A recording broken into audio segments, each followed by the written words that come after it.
రాష్ట్రాన్ని కేసీఆర్ అభివృద్ధి చేయలేదని అప్పుల పాలు చేశారన్నారు టీపీసీసీ అధికార ప్రతినిధి చనగాని దయాకర్. కేసీఆర్ చేసిన దోపిడీపైన విచారణ చేయాలని డిమాండ్ చేశారు. గత 10 సంవత్సరాలలో బీఆర్ఎస్ ప్రభుత్వం చేసిన 6 లక్షల కోట్ల అప్పు తెలంగాణలోని ప్రతి వ్యక్తిపై భారం పడుతుందన్నారు.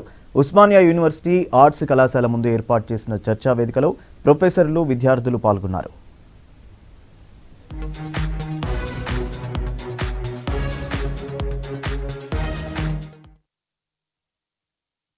6,70,000 కోట్ల రూపాయల అప్పులు చేసి తెలంగాణ ఆర్థిక వ్యవస్థను తన సొంత ఎజెండాతో తెలంగాణను వల్లకాడు చేసినటువంటి కేసీఆర్ అవినీతి పైన ఒక విచారణ జరిపించాలని కూడా ఓయూ వేదికగా ఈరోజు ఒక చర్చా వేదికను ఏర్పాటు చేసినాం.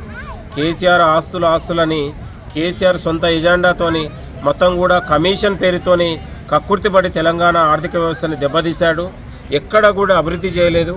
మొత్తం కూడా ఒక శూన్యంగా మార్చి ఇవాళ తెలంగాణలో ఎక్కడ కూడా న్యాయం జరిగినటువంటి పరిస్థితి లేదు. ఇవాళ నిరుద్యోగ రంగాన్ని కావచ్చు, లేకపోతే ఉపాధ్యాయ రంగం కావచ్చు, ఉద్యోగులు కావచ్చు, ఏ రంగం కూడా ఇవాళ సంతోషంగా ఉన్నటువంటి పరిస్థితి లేదు. 9.5 ఏళ్ల కాలంలో ప్రజల్ని కలవకుండా, ఇవాళ ప్రభుత్వ అధికారులతో సంప్రదించకుండా కేవలం సొంత ఎజెండాతోనే ఇవాళ ఆర్థిక వ్యవస్థను మొత్తం కూడా దివాలా తీసినటువంటి పరిస్థితి మీ అందరికీ తెలుసు.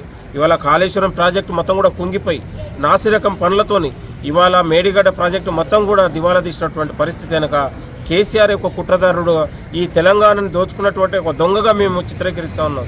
ఒక దొంగ మొత్తం కూడా కల్వకుట్ల కుటుంబం ప్రతి శాఖలలో అవినీతి జరిగింది. ప్రతి శాఖలలో కూడా విచారణ జరిపించాలని కూడా కోరుతా ఉన్నాం. కాబట్టి ఇవాళ హరీష్ రావు, కేటీఆర్ అసెంబ్లీలో కాంగ్రెస్ ప్రభుత్వం పైన అవాకులు చివాకులు పెంచడం, విషయం కక్కడం, కుట్రలు పనడం కూడా చాలా సిగ్గుపడతా ఉన్నాం. 15 రోజులు ఏర్పడినటువంటి ప్రభుత్వం పైన మీరు ప్రజలకు ఏం చేశారని